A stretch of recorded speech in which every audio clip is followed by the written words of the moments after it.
Okay dear students and viewers, आपका बहुत पहले से डिमांड आ रहा था कि मैं आपको द वर्ल्ड ऑफ बुक्स में एक बार गोते लगवाऊं, पुस्तकों के संसार में। बहुत दिनों से मुझे टाइम नहीं मिला था।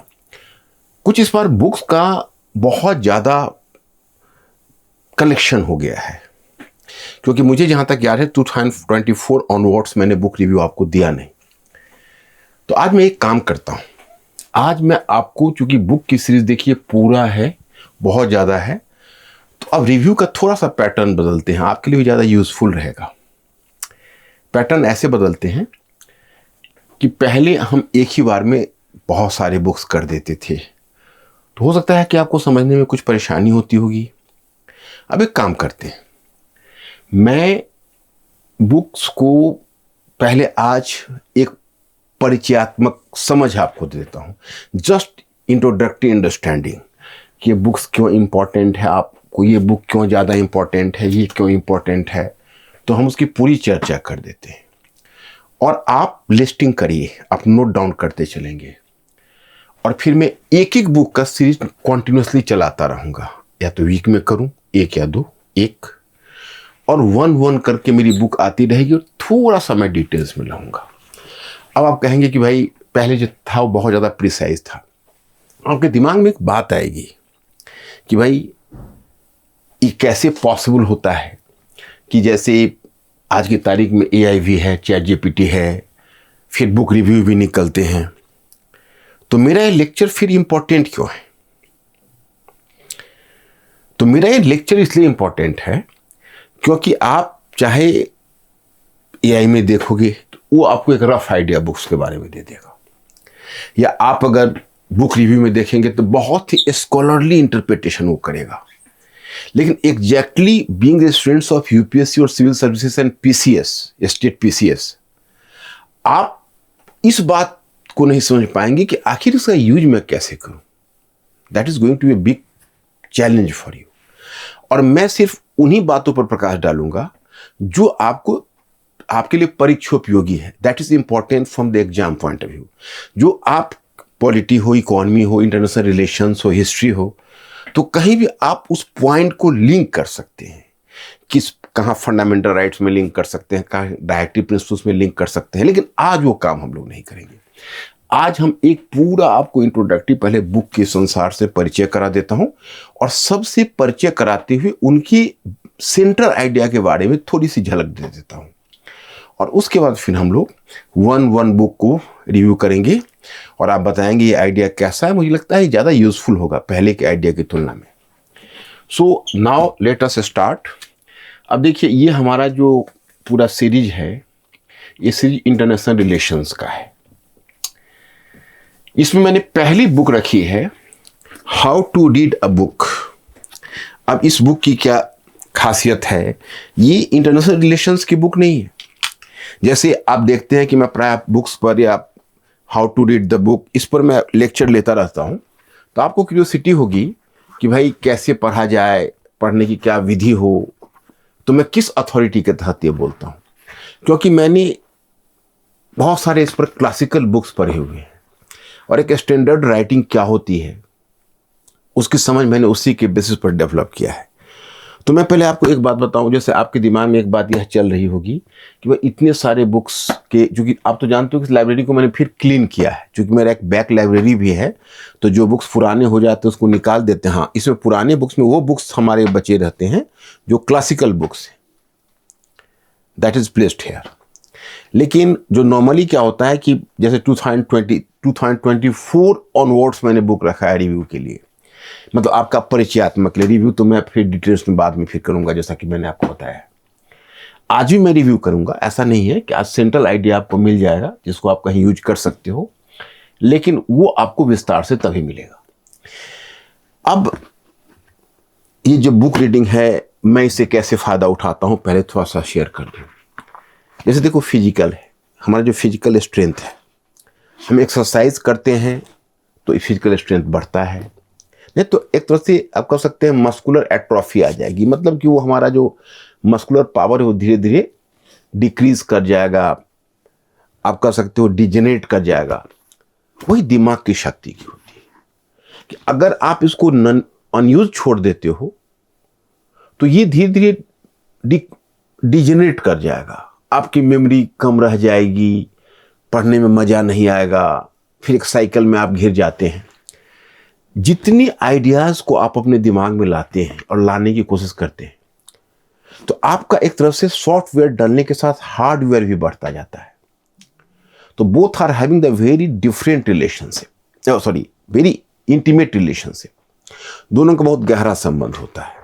इस बुक्स में सबसे पहले दिया हुआ है, जो से एक बात बहुत अच्छी और रिमार्केबल इसका स्टेटमेंट एक है कि देखिए, आप अगर बुक रीडिंग करते हैं तो बुक रीडिंग का सबसे बड़ा फायदा होता है कि आपकी दिमाग की क्षमता बढ़ती है, आप कम जैसे जो मेंटल स्ट्रेंथ है बढ़ता है।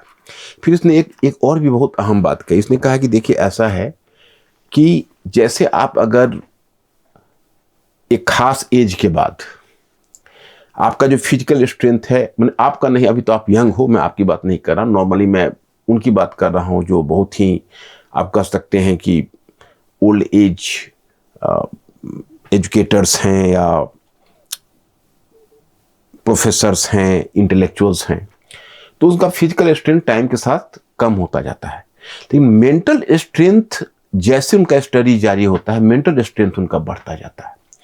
तो मैं इसी तरह से सोचने वाला प्राणी, मतलब मैं कोई ना कोई बुक के कांटेक्ट में रहकर और मैं अपनी दिमागी क्षमता को बरकरार रखना चाहता हूँ कि भाई ये बनी रहे। और लिखने के समय, बच्चों को डिक्टेट करने के समय मैं हिस्ट्री भी पढ़ाता हूँ, तो बहुत सारे पर्सपेक्टिव हमारे दिमाग में होते हैं। आपने एक बात सुनी होगी कि जैसे अगर आपको एआई यूज करना है तो आपको क्या चाहिए, डेटा सेंटर्स। आज पूरी चर्चा है इंडिया में कि इंडिया इतने सारे डेटा सेंटर्स बनाएगा, 23 बना चुका है, बहुत सारे डेटा सेंटर्स डेवलप करेगा, सबसे ज़्यादा डेटा सेंटर बॉम्बे में है।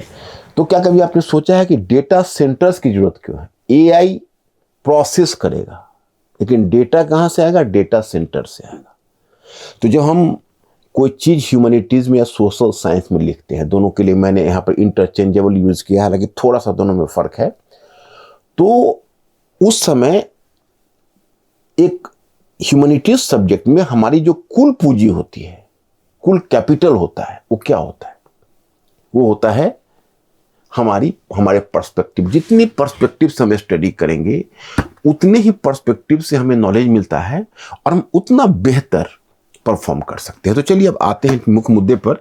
ये पहला बुक है और ये हाउ टू रीड है। इसमें बहुत तरह की राइटिंग है, मैं कभी आपसे डिस्कस करूंगा, इस पर भी एक अलग लेक्चर दूंगा कि जैसे किस तरह की रीडिंग होनी चाहिए, रीडिंग के कितने एलिमेंट्री रीडिंग क्या होती है, इंस्पेक्शनल रीडिंग क्या होती है। जैसे बहुत सारे बुक्स इसमें है जिसका मैंने केवल इंस्पेक्शनल रीडिंग की है, मुझे इस बुक्स के बारे में आइडिया लग चुका है। वजह क्या है कि हमारी अब समझ, चूंकि हम एक खास बेसिस ऑफ नॉलेज अगर दिमाग में होता है तो इंस्पेक्शनल रीडिंग से काम चल जाता है। जब आप भी धीरे धीरे नॉलेज को अटेंड कर लोगे तो एक बार बुक्स को उलट के अगर आगे पीछे देख लोगे तो बहुत सारे आइडियाज मिल जाते हैं। इंस्पेक्शनल रीडिंग में क्या होता है कि पहले आप उसके टाइटल को पढ़ते हैं, टेबल ऑफ कंटेंट्स को पढ़ते हैं, ऑथर्स के व्यू को पढ़ते हैं, क्रिटिक्स के व्यू को पढ़ते हैं, तो उससे उस बुक्स के बेसिक थीम के बारे में आपको पता चल जाता है, तो उसको इंस्पेक्शनल रीडिंग कहते हैं। तो खैर चलिए, अब हम इसमें क्रिटिकल रीडिंग भी है, सिंटॉपिकल रीडिंग भी है, तो बहुत सारी रीडिंग है, तो कभी इसकी चर्चा बाद में होगी। अब हम आपको किस दुनिया में ले चले? सबसे पहले चलते हैं इंटरनेशनल रिलेशंस की दुनिया में। तो चलिए हम आपको एक इंटरनेशनल रिलेशंस की दुनिया में ले चलते हैं। और ये पहले आता है हमारा, ये जो बुक है, ये बुक हमारे लिए बड़ा ही इंपॉर्टेंट है। अभी इस साल इंटरनेशनल रिलेशंस में वेस्ट एशिया सबसे हाईलाइटेड है। इस बुक को गौर से देखिए, the great betrayal, the struggle for freedom and democracy in the Middle East, Fawaz A Gerges. ये फवाज ए जर्जेज की बुक है, थोड़ी कॉस्टली बुक है। ये दो बुक है, ये दोनों बुक को मैं बहुत सराहता हूँ वेस्ट एशिया पर। एक का तो मैंने अभी आपको ईरान पर जो लेक्चर बना है, इसमें मैंने बहुत इनपुट इससे भी लिया है, ईरान ग्रैंड स्ट्रेटेजी। इसमें फ़र्क ये है कि ईरान सेंटरिक है और ये पूरे वेस्ट एशिया सेंटरिक है। इसमें आप देखेंगे कि how the Middle east can achieve political changes and social progress. इसमें देखो 3 एंगल में स्टूडेंट 3 एंगल से इसको लिखा है। जैसे इसके आप अगर बुक्स के टाइटल्स में जाएंगे तो इसमें 3 एंगल से लिखा हुआ। एक ये लिखा हुआ है कि भाई जो ओरिजिनल सीन, तो एक बुक का भी नाम है, ओरिजिनल सीन टर्म का बहुत बार बार इस्तेमाल होता है। ओरिजिनल सीन का मतलब है कैसे अरब क्षेत्र में पश्चिमी शक्तियों ने छेड़छाड़ की थी। ओरिजिनल सीन मतलब मौलिक पाप। ये मौलिक पाप या ओरिजिनल सिन का कॉन्सेप्ट कहां से है? तो बाइबल के बुक ऑफ जेनेसिस में है। ये बुक ऑफ जेनेसिस में कहा गया है कि वहां पर आपने सुना होगा एडम और ईव, ये 2 कैरेक्टर्स थे।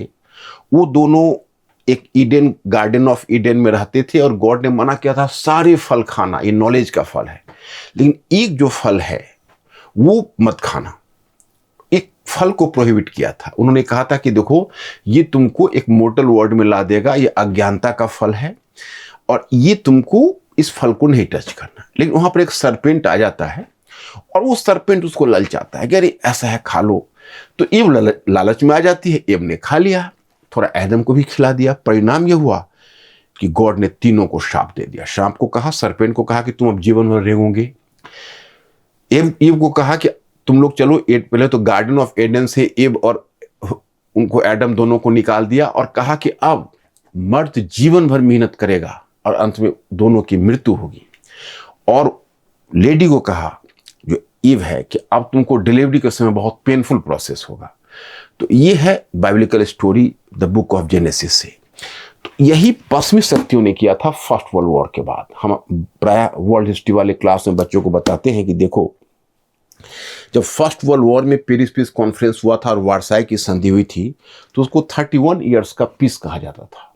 लेकिन जो अरब देशों में जो हुआ वो 31 ईयर्स का पीस कहा गया, क्योंकि वो फिर उसके बाद सेकेंड वर्ल्ड वॉर हुआ। तो 31 ईयर्स के बाद फिर दोबारा रिसरफेस कर गया। लेकिन जहां तक अगर आप इसी चीज को अगर आप देखते हो वेस्ट एशिया में और अरेबियन रीजन में, तो 100 वर्षों का वॉर हो गया। जो वॉर 1920 में शुरू हुआ है वो 2020 के वर्तमान में भी चल रहा है, 2026 है। तो मोर देन 100 ईयर्स का वॉर है। वो ओरिजिनल पाप है। 3 ट्रीटीज हुई है, मैं आगे भी उसकी चर्चा करूंगा। तो एक तो है कि पश्चिमी शक्तियों ने क्या गलती की, और दूसरा इसमें क्या है कि भाई जो फर्स्ट जनरेशन ऑफ जो लीडर्स थे, उसके बाद जो सेकेंड जनरेशन ऑफ लीडर्स आए, तो गवर्नेंस का फेलियर कैसे हुआ। तो गवर्नेंस के फेलियर वाले पहलू को देना है। और थर्ड क्या है कि पीपुल्स का रिएक्शन कैसे हुआ, चाहे वो इंपीरियल पावर हो या फिर उनके अपने देशी सरकार हो, पीपुल्स पर किसी ने भी गौर नहीं किया। और कैसे ये तीनों फैक्टर्स मिलकर, पहले तो 3 ट्रीटीज हुई, उसकी चर्चा है इसमें, जो पश्चिमी देशों ने थोपा, कैसे इजराइल को जन्म दिया, कैसे फिलिस्टाइन इजराइल के प्रॉब्लम को क्रिएट किया।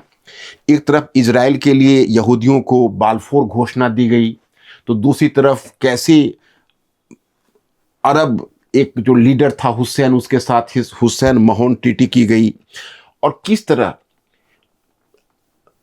फर्स्ट जनरेशन ऑफ जो किंग को इस्टेब्लिश किया गया, वो फर्स्ट जनरेशन ऑफ किंग्स का किस प्रकार से इम्पैक्ट देखा गया उनके ऊपर, और कैसे गवर्नेंस फेलियर हुआ जब सेकेंड जनरेशन हुए। जैसे फर्स्ट जनरेशन के बारे में 1-2 बड़ी अच्छी बात इसमें लिखी हुई है। इसमें लिखी हुई है कि जब 2 घटनाएं बड़ा इंपॉर्टेंट है। एक कर्नल नासिर का नाम आप सुनेंगे, वो मिस्र का था। तो कर्नल नासिर के विषय में कहा जाता है कि कर्नल नासिर ने कहा था एक ब्रिटिश डेलीगेशन से कि देखो, आप लोग इतने प्यासे हो कि आपको मेडिटेरियन के अगर वाटर से आपका सेटिस्फैक्शन, थर्स्ट नहीं बुझता, अगर आपकी प्यास नहीं बुझती, तो आप लाल सागर के पूरे जल को पी जाओ। You have to take the water from Red Sea and then Arabian Sea, शायद तुमको उससे प्यास बुझ जाए। और उसने कहा कि इजिप्ट चाहे आधे पेट खा के इजिप्ट के लोग रहेंगे, लेकिन आपके सामने नहीं झुकेंगे। तो वो था फर्स्ट जनरेशन का लीडरशिप का रेजिस्टेंस, इसमें दिखाया गया है। उसी प्रकार से क्या हुआ था कि जब इजराइल को सपोर्ट किया था यूएसए ने और वेस्टर्न पावर्स ने, तो गुस्सा खाकर फैसल, जो सऊदी अरेबिया का किंग था, उसने उसके लीडरशिप में गल्फ कंट्रीज ने एक इकोनॉमिक एम्बार्गो ला दिया। इकोनॉमिक एम्बार्गो का मतलब हुआ कि भाई वहां पर आर्थिक नाकेबंदी हो गई कि अब आपको मतलब इकोनॉमिक एम्बार्गो ने पेट्रोलियम एम्बार्गो उसको कह सकते हैं आप, उसको बाद में वो इकोनॉमिक एम्बार्गो का रूप ले लिए, बात दूसरी थी, लेकिन that was the oil embargo, मतलब तेल पर पाबंदी लगा दी कि मैं आपके हाथों तेल की बिक्री नहीं करूंगा। इस पर हेनरी किसिंगर एक बड़ा ही प्रसिद्ध डिप्लोमेट थे यूएसए के, तो हेनरी किसिंगर इस बात पर काफ़ी गुस्सा हुए और फैसल को उन्होंने चेतावनी दी, धमकाया कि भाई अगर आप इस पेट्रोलियम एम्बार्गो को नहीं हटाए तो हम आप पर अटैक कर देंगे और आपको पनिशमेंट देंगे। इस पर फैसल ने कहा कि देखो किसिंगर महोदय, आप जान लीजिए हमारे पूर्वज ऊंट के दूध और खजूर खा के रहते थे, हम फिर एक बार ऊंट के दूध और खजूर पर लौट जाएंगे, लेकिन आपके मातहत नहीं होंगे। वो था सऊदी अरेबिया का फैसला। हालांकि दोनों का हाथ बुरा हुआ। कर्नल नासिर को अपमानित होना पड़ा 1977 के वॉर में, और फिर इजिप्ट में वो अनवर सादात जैसा पिट्ठू शासक आ गया। उसी प्रकार से फैसल के जाने के बाद आप देखेंगे जो भी सऊदी अरेबिया के किंग हुए एक तरह से अमेरिका के मातहत हो गए।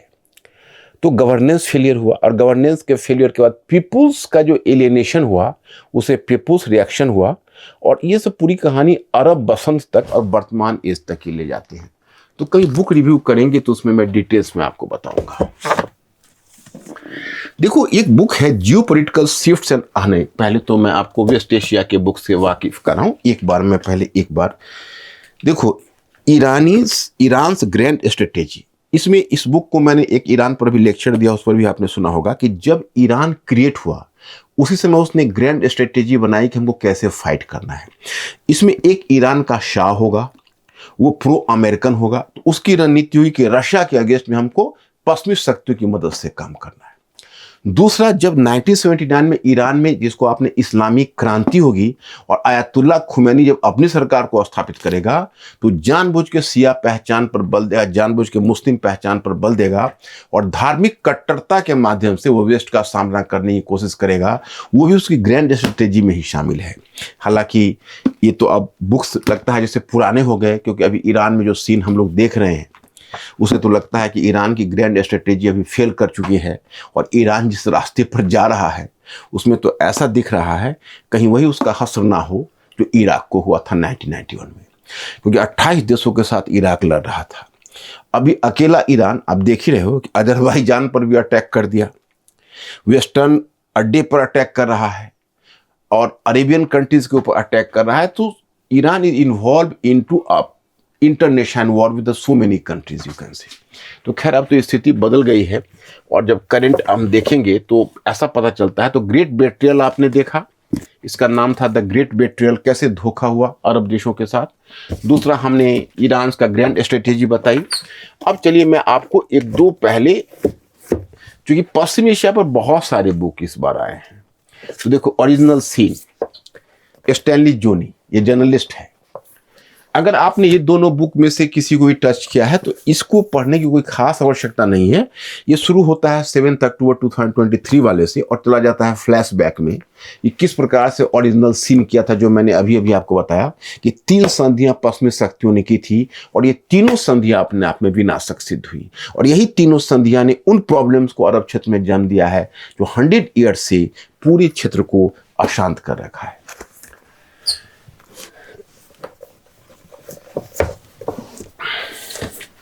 अब देखो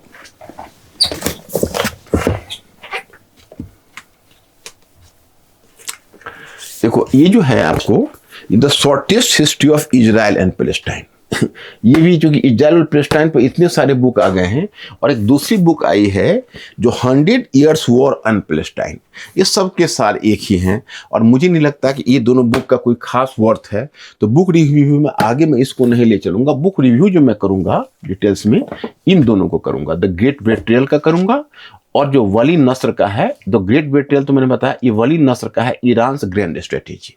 तो ये दोनों बुक आपका वर्थ रिव्यू है, तो इसको यहां पर रख लेते हैं। अब यह है जियो पॉलिटिकल शिफ्ट्स एंड अपॉर्चुनिटीज। देखिए है तो बुक एक अच्छी पब्लिकेशन से और एक अच्छी संस्था से निकली हुई, the Indian council of world affairs. इसका गठन ही हुआ था 1943 में, जो कुछ इमिनेंट इंटेलेक्चुअल्स ने किया था, जिनमें एक का नाम है सर तेज बहादुर सप्रू और दूसरे का नाम है एच.एन. कुंजरू। इन दोनों ने मिलकर इसको गठित किया था। लेकिन ये geopolitical shift and opportunity new horizons India South East Asia relation, edited by Pravir De. तो ये जो बुक है ना, ये मुझे लगता है कि मैं ये सजेस्ट नहीं करूंगा, और खैर आप लोगों को तो मैं कोई भी बुक सजेस्ट नहीं करूंगा। इस बुक का रिव्यू मैं देना नहीं चाहूंगा, क्योंकि 2022 में एक कॉन्फ्रेंस हुआ था साउथ ईस्ट एशियन मुद्दे पर, तो वहीं पर जाके ये बुक एंड कर जाता है। तब तक कहानी काफ़ी आगे बढ़ चुकी है, और साउथ ईस्ट एशिया पर मुझे कोई ऐसा आउटस्टैंडिंग इस बुक में नहीं मिला। अपॉर्चुनिटीज, शिफ्ट एंड अपॉर्चुनिटीज, तो ये मुझे लगा कि भाई नॉर्मल टाइप का बुक है। इसमें यह दिखाया कि कैसे इंडिया ने एशियान के साथ अपने रिलेशंस को पक्के किए हैं, फिर कैसे एशियान्स आउटलुक इंडिया पैसिफिक में बदला है, यही सब कुछ एक इश्यूज हैं। कैसे इंडिया पहले ऑब्जर्वर स्टेटस में आया आसियान में, फिर इंडिया कैसे डिप होते हुए एक स्ट्रेटेजिक पार्टनरशिप एशियान नेशंस के साथ किया। तो इन्हीं मुद्दों पर इसमें चर्चा है। तो ये कोई खास बुक हमें नहीं लगी। देखो, Indian parliament shaping foreign policy K V. Prasad का है। ये बुक मुझे थोड़ा सा अच्छा लगा, और इसका मैं रिव्यू आपको थोड़ा बताना चाहूंगा। क्योंकि देखिए, ये आज अगर मैं आपसे पूछूं कि अच्छा बताइए इंडिया के फॉरेन पॉलिसी में फाइनल अथॉरिटी कौन है, तो आप कहेंगे एग्जीक्यूटिव। ठीक है, बिल्कुल सही कहेंगे आप। लेकिन पार्लियामेंट ने समय समय पर एग्जीक्यूटिव की पॉलिसी को कैसे चेंज किया है। जैसे कई ऐसे मुद्दे हैं, इसमें 2-3 मुद्दे ऐसे उठाए हैं जो पार्लियामेंट के द्वारा, उसमें ये भी Indian council of world affair से निकला हुआ है, और के प्रसाद की बुक है, वो उस घटना के बारे में देता है कि कैसे पार्लियामेंट ने, जैसे 2-3 ऐसे मुद्दे हुए, जिसमें एक मुद्दा आपका आया था जब, हालांकि थोड़ा सा रेफरेंस तो इसने नेहरू और चाइना वाले वॉर को भी दिया, लेकिन चाइना और नेहरू वाले में इसको ज़्यादा कवरेज देना चाहिए था, उसमें थोड़ी कमी हमें खली। लेकिन हाँ, इसने श्रीलंका में पीस कीपिंग फोर्स इंडिया ने भेजा, जैसे 1987 में इंडिया ने अपनी आर्मी श्रीलंका भेजी थी, वहाँ पर बहस हुआ था। फिर इसने वर्ल्ड ट्रेड ऑर्गेनाइजेशन 1995 में जब WTO का गठन हुआ था, तो जब बात इंडिया के मेंबरशिप की चली थी, तो पार्लियामेंट में इस मुद्दे पर काफ़ी बहस हुई थी कि भाई जो WTO है, विश्व व्यापार संगठन है, वो जिस तरह से आर्थिक उदारीकरण की उम्मीद कर रहा है, इकोनॉमिक लिबरलाइजेशन की, क्या इंडिया को उसका मेंबर होना चाहिए। तो ये मुद्दा को इसने डील किया था। तीसरा, इसमें जो पार्लियामेंट ने एक मुद्दा को और भी उठाया था, वो था India United States civil nuclear cooperation. इसमें आपको याद होगा, नहीं आपको कैसे याद रहेगा, सॉरी, कहीं आपने पढ़ा होगा कि ये UPA फर्स्ट के समय आया था, 2008 में ट्रीटी हुई थी अमेरिका के साथ इंडिया की। उसमें कम्युनिस्ट पार्टी जो थी कोलिशन में कांग्रेस के साथ, लेकिन उसने अपना हाथ खींच लिया था पार्लियामेंट में, तो कांग्रेस को बड़ी दिक्कत हुई थी। कुछ और अपोजिशन पार्टी की सहायता से कांग्रेस ने अपने इस प्रस्ताव को पारित किया था। तो ऐसे ऐसे बहुत सारे इश्यूज हैं जिसमें दिए गए हैं।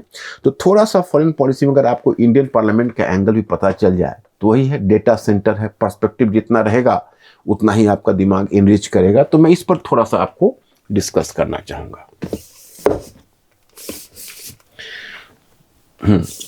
ये देखिए, ये थोड़ा हमें अच्छा लगा, जो ये Pankaj Mishra is a good author, तो brilliant book as thoughtful, scholarly and subtle. इसका नाम है द वर्ल्ड आफ्टर गाजा। जब गाजा में आप जानते हो कि जब इजराइल का अटैक हुआ, तो गाजा के बाद वर्ल्ड का क्या सिनेरियो रहा। तो इसमें पंकज मिश्रा का स्टैंड बेसिकली ये है कि देखिए, 2 पर्सपेक्टिव है।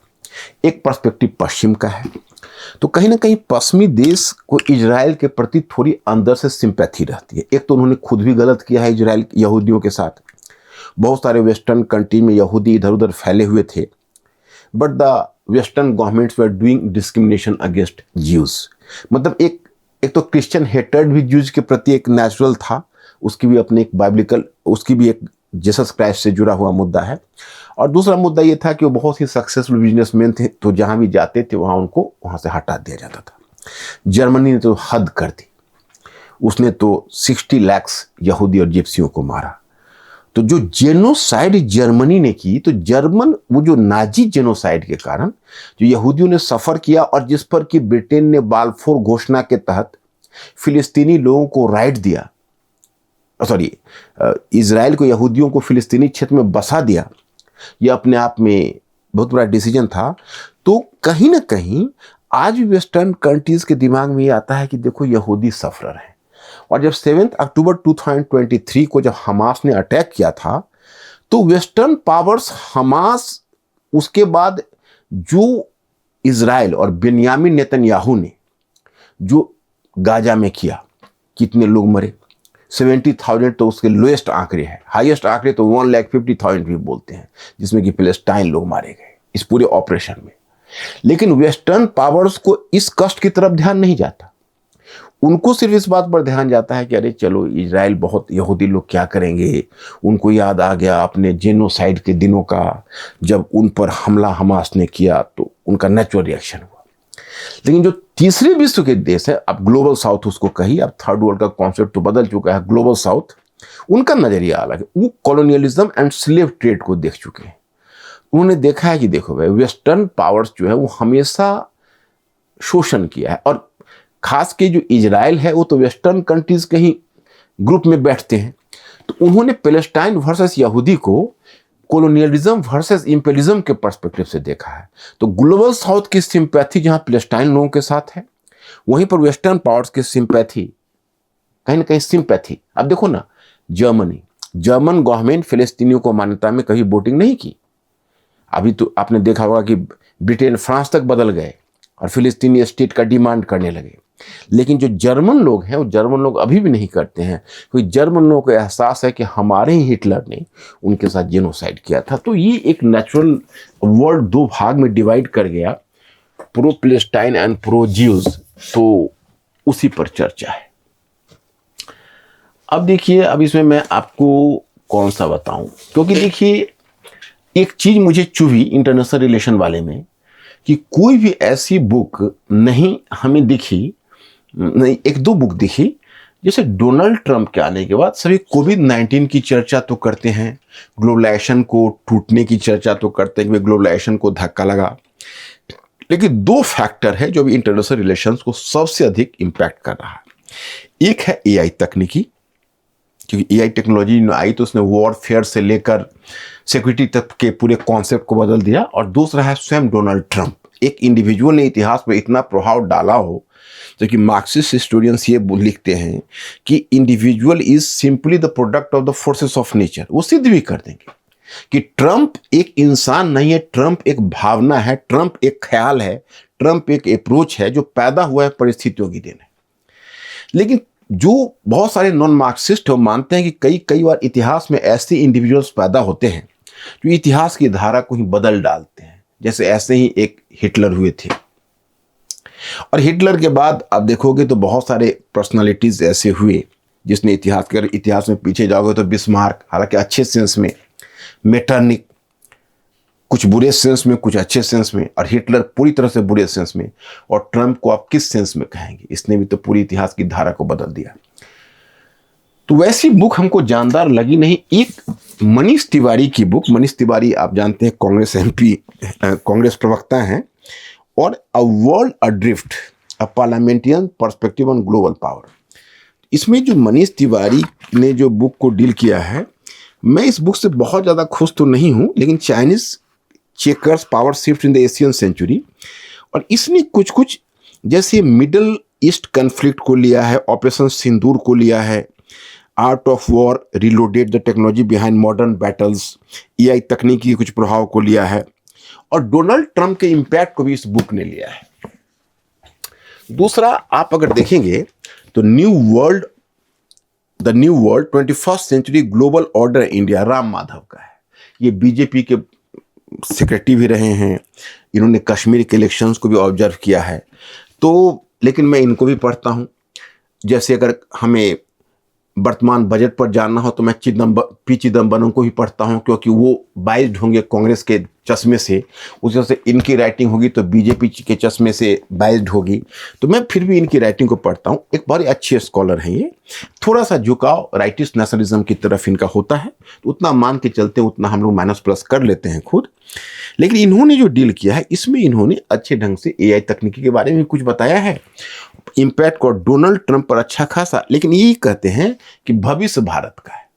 अब कहते हैं जो ये ग्लोबल थोड़ा सा वहां पर जिंगोइज्म आ जाता है कि जो अभी ग्लोबल वर्ल्ड ऑर्डर है, उस ग्लोबल वर्ल्ड ऑर्डर को अगर सही डायरेक्शन दे सकता है तो इंडिया ही दे सकता है, ये इनका एम्फेसिस है। तो हम जब चर्चा करेंगे तो मैं देखूंगा राम माधव की इस बुक को भी मैं अपने दिमाग में रखूंगा, क्योंकि ये बुक भी कभी कभी प्रो गवर्नमेंट पढ़ना और जानना भी ठीक ही होता है। और इधर मैं आपको एक तो बहुत इंटरनेशनल एडिशन में मैंने इसको रखा है, युवाल नोह हरारी। ये 2024 में बुक आई थी, नेक्सस। ये आप लोगों ने भी देखा होगा, मार्केट में बहुत चर्चित बुक है। युवाल नोह हरारी की बुक तो आपने देखा है कि बहुत सारे बुक उसने होमो सेपियंस से शुरू किया, होमो ड्यूस उसने लिखा है। फिर जो नेक्सस जो बुक है, अब देखिए इसका टाइटल नहीं आपको बता रहा, a brief history of information networks from the stone age to AI. मतलब यही बता रहे हैं कि जैसी जैसी इंफॉर्मेशन एक ऐसी ताकत होती है जो किसी भी सोसाइटी को ट्रांसफॉर्म कर देती है। ये कहते हैं जब हम लोगों का आदिम समाज था, जब डेवलपमेंट सोसाइटी का नहीं हुआ था, उस समय इंफॉर्मेशन का साधन क्या था? माइथोलॉजी, मिथक, किस्सा कहानी, किस्सा गोई। अभी भी आप ट्राइबल सोसाइटी में जाइए, आप थोड़ा पिछड़े हुए ग्रामीण समाज में जाइए, तो अफवाहों पर ही, खैर अफवाह तो अब जानते हैं कि मेट्रोपोलिस में भी चलती है सोशल मीडिया के कारण, लेकिन वहां पर एक मिथक है, कहानी है, कुछ भूत की कहानी है, कुछ भगवान की कहानी है, कुछ साधु की कहानी है, और उसके सहारे लोगों के बीच एक कम्युनिटी फीलिंग आती है या लोगों में एक बदलाव आता है। तो रिलीजियन सबसे पहले आइडियोलॉजी के तौर पर रिलीजियन ने, मिथ ने, मिथक ने, लोकोक्तियां और कहानियों ने एक तरह से लोगों में एक तरह से वही ताकत थी उस समय समाज की। फिर धीरे धीरे प्रिंटिंग प्रेस आया, पेपर्स निकलने लगे, न्यूज़पेपर्स, वो ताकत हुई, बदलाव लाया दुनिया में। फिर ये बताते हैं कैसे बदलाव आता है। जब हमारी इंटरनेट टेक्नोलॉजी आई, उसने कितना बड़ा बदलाव लाया। पूर्वी यूरोप के समाजवादी देशों को भंग कर दिया। उस समय बताते हैं अमेरिकन प्रेसिडेंट रीगन के बारे में कि उसने कहा था कि भाई माय बिग ब्रदर्स, मैंने सोशलिस्ट को, माय बिग ब्रदर्स, आप अपने आयरन कर्टेन को बचा नहीं पाओगे। जब सूचना की मार आपको पड़ेगी तो सूचना आपके आयरन कर्टेन को फाड़ देगी। आयरन कर्टेन का मतलब है कि उस समय एक कॉन्सेप्ट था कि पूर्वी यूरोप के जो समाजवादी देश थे, उन्होंने अपने आप को रोका हुआ था, अपने आप को बचाया हुआ था, और उन्होंने मतलब पश्चिमी यूरोप से अपने आप को काटा हुआ था, और रशिया ने उनके ऊपर एक बहुत ही कठोर नियंत्रण ऊपर से लगा रखा था, और वहां पर अपनी पक्षधर सरकारें स्थापित कर रखी थी। लोगों के पास उस समय बहुत ज्यादा सूचनाएं नहीं थी, लेकिन जब इंटरनेट के माध्यम से, स्टार टीवी के माध्यम से जब लोगों तक ये सूचनाएं पहुंचने लगी, डिजिटल टेक्नोलॉजी जब आई, तो अब आयरन कर्टेन को बचाना, उस लोहे को, पर्दे को बचाना मुश्किल हो गया, और अंत में वो आयरन कर्टेन टूटा। अब ये बता रहे हैं एआई तकनीकी। अब एआई तकनीकी आएगी तो क्या बदलाव दुनिया में लाएगी। लेकिन एआई तकनीकी के बारे में इनका जो विचार है वो थोड़ा नेगेटिव ही है। ये मानते हैं कि भाई बहुत सारे ट्रेमर्स आएंगे, रिट्रेंचमेंट होगा, जॉब छूटेंगे, एआई तकनीकी से सुरक्षा को खतरा होगा, डीप फेक वगैरह जैसी बातें। तो बहुत नेचुरल है कि जब ब्रिटेन में पहली सेशन इसका हुआ था एआई का, तो जब ग्लोबल कॉन्फ्रेंस हुआ था उसको उन्होंने रेफरेंस दिया है। तो चाहे वो कॉन्फ्रेंस आप देखिए इंडिया में, ब्रिटेन में हो, या फिर साउथ कोरिया में हो, या फिर इंडिया में हो, जहां कहीं भी ये हुआ है, उसमें एआई के प्रति चिंता ही व्यक्त की गई कि एआई दुनिया में एक बहुत बड़ा ट्रेमर लाएगा।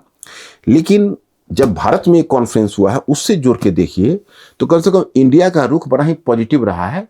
वो भारत में गरीबी दूर करने को, जो ग्लोबल साउथ है, ग्लोबल साउथ में पॉजिटिव बदलाव लाने में एआई तकनीकी कैसे काम करेगा, इस पर इसका मुख्य जोर है। तो ये जो चीजें हैं, नेक्सस, ये इस बार की बहुत अच्छी बुक है, और हम इसे जरूर अपने डिस्कशन में, जो मेरा बुक रिव्यू है उसमें इसको तो मैं अवश्य रखूंगा। ये बहुत बढ़िया बुक है। फिर अब देखिए, ये जो एक बुक है, यह है geo technography, mapping power and identity in the digital age. ये समीर सरन का है और अनिर्बान शर्मा का है। ये जो बुक है, ये बुक देख लीजिए आप लोग, जियो टेक्नोग्राफी, मतलब इसमें टेक्नोलॉजी भी है, ज्योग्राफी भी है।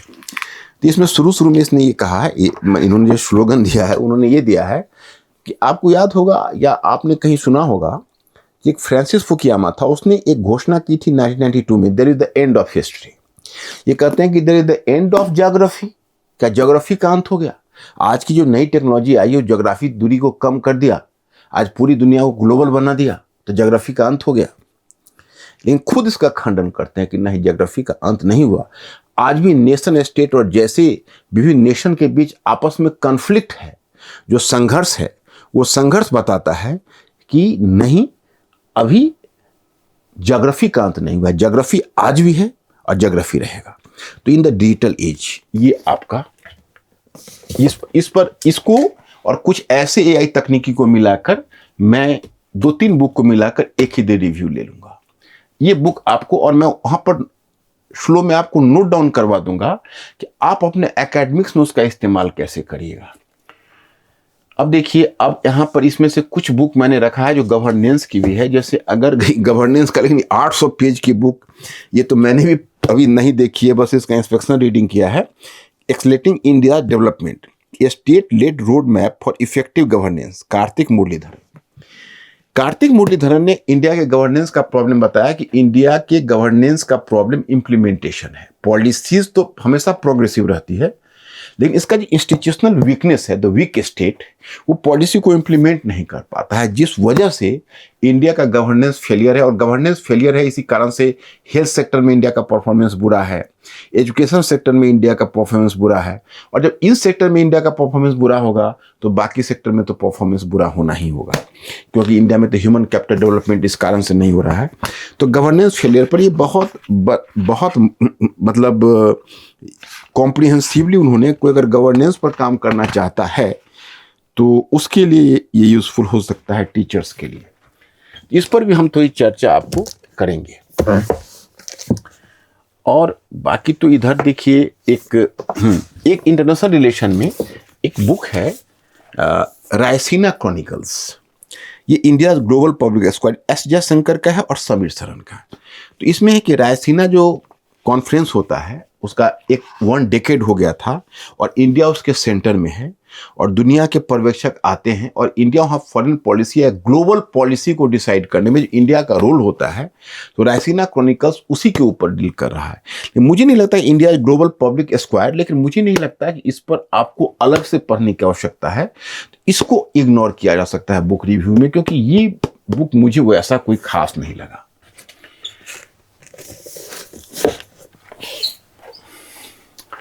तो ये हुआ आपका इंटरनेशनल रिलेशन का कोई मुख्य बुक्स है। अब बाकी जो है वो तो उसी तरीके से हैं। अब हम चलते हैं, तो अब चलिए मैं आपको हिस्ट्री के कॉलम की तरफ ले चलता हूं, क्योंकि मुद्दा होता है आपको मैं कहां ले चलूं। अब देखिए, ये है हिस्ट्री का मेरा। अब इसमें मैं आपको पहले चुन के बुक्स बताता हूं। देखिए, रोमिला थापर 80s में आने के बाद भी बहुत एक्टिव रहती हैं, तो उनकी बुक्स हमेशा आती रहती है। हालांकि कई बार उनके बुक्स बहुत कॉम्प्लेक्स होते हैं। ये बुक मुझे बहुत काफ़ी अच्छी लगी, इसका मैं रिव्यू आपको देना चाहूँगा। रोमिला थापर और नामित अरोड़ा की बुक है। ये बुक है speaking of history, conversations about India past and present. माने इंडिया के पास्ट एंड प्रेजेंट के बीच जो कन्वर्सेशंस है उस पर इसमें चर्चा की गई कि दोनों के बीच, पास्ट एंड प्रेजेंट के बीच क्या कन्वर्सेशंस हुआ। अब चलिए देखिए, हम आपको इस पर डिस्कस करते हैं।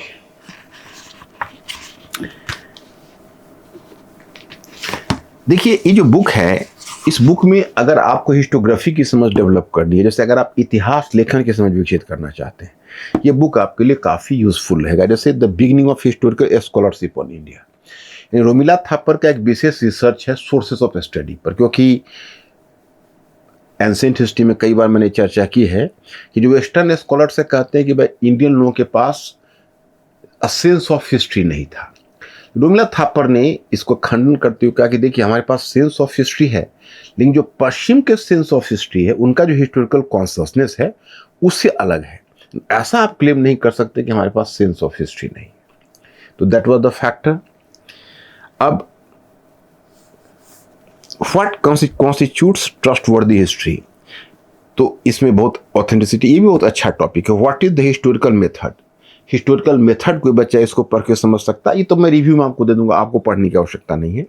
Marxist historiography and class cast debate, क्योंकि इंडिया में देखिए जो मार्क्सिस्ट इतिहास लेखन है उसमें क्लास और कास्ट का डिबेट हुआ है, क्योंकि एक तरफ हमारे यहाँ दलित वर्ग के नेता थे जो मानते थे कि देखिए कास्ट और क्लास ये दोनों को एक मत करिए, कास्ट जो है वही सबसे पीड़ित है इंडिया में, आप सर्वहारा में सवर्ण और दलित दोनों को नहीं रख सकते। दूसरी तरफ कम्युनिस्टों का अपना अलग व्यू रहा, मार्क्सिस्टों का, कि नहीं, जो सर्वहारा है, जिसके पास कोई प्रॉपर्टी नहीं है, चाहे वो दलित हो या ब्राह्मण हो, दोनों बराबर है। इस विवाद के बारे में कुछ दिया हुआ है। What's making Indian history controversial in public realm, ये इंडियन हिस्ट्री को कॉन्ट्रोवर्शियल कौन बनाता, the colonialist pillars of Hindutva history. मतलब कुल मिलाकर इसमें हमारे सारे टॉपिक टोटल, इसमें इन्होंने 24 मुद्दे को उठाए हैं, patriarchy and gender relations in early India. लेकिन जितनी भी नामित Arora just like you can say कि क्वेश्चन पूछते हैं और उर्मिला थापर उसका जवाब देती है, जैसे गांधी जी का हिंद स्वराज है उसी के अंदाज में है, या महाभारत या गीता के अंदाज में है, लेकिन बहुत अच्छी बुक ये मुझे लगी, ये बुक मैंने पसंद किया है। अब मैं आपको दूसरा इंपॉर्टेंट बुक पहले बता दूं। देखिए ये बुक बुद्धिज्म पर है, casting the Buddha, a monumental history of Buddhism in India. ये बुक ऐसा कुछ नहीं मुझे लगा कि ये बुक आपका, इस बुक को देखिए, ये बुक ऐसा नहीं है कि आपको बुद्धिज्म के ऊपर है या बुद्धा की आइडियोलॉजी के ऊपर है, या ये बुक का मैं रिव्यू थोड़ा सा आपको लास्ट में दूंगा बुद्धिज्म पर चर्चा करते हुए, कि ये जो बुक है उसमें बुद्धिस्ट मॉन्यूमेंट्स का मतलब है जो बुद्ध महात्मा बुद्ध या बौद्ध धर्म से जुड़ा हुआ जो स्मारक है, जो जैसे आपको स्तूप है, चैत्य है, बिहार है, उसके बारे में दिया है। उसने दिया है कि जब बुद्ध ने जब एक विचारधारा दी थी, जब उन्होंने एक धर्म को संस्थापना की थी, और जब बुद्धिज्म जैसी एक तरह से तो बाद में धर्म बन गया, एक विचारधारा के रूप में उन्होंने अष्टांगिक मार्ग को की अवधारणा दी थी और मोक्ष की बात की थी, लेकिन उन्होंने जो अपनी बुद्धिस्ट विचारधारा दी, वो धीरे धीरे उसमें बहुत सारे माइथोलॉजी मिलती गई। माइथोलॉजी का मतलब है कि लोक कथाएं मिलती गई, मिश्रित होती गई। बुद्धा ने क्या कहा, फिर बुद्धा के नाम पर वो धर्म कहीं और चला गया, और कैसे इंडिया से लेकर दक्षिण पूर्व एशिया तक बड़े बड़े मॉन्यूमेंट्स बने हुए हैं, और कैसे ये ग्लोबल रिलीजन बन गया, ग्लोबल सेक्ट, आज ये दुनिया में पूरे एशिया में फैल गया। ये इसकी है कास्टिंग द बुद्धा। ये बड़ा इंपॉर्टेंट, थोड़ा सा एक एंगल दे सकता है, अगर आप हिस्ट्री में पढ़ते हो और बुद्धिज्म पर लिखना चाहते हो तो एक पर्सपेक्टिव ये दे सकता है।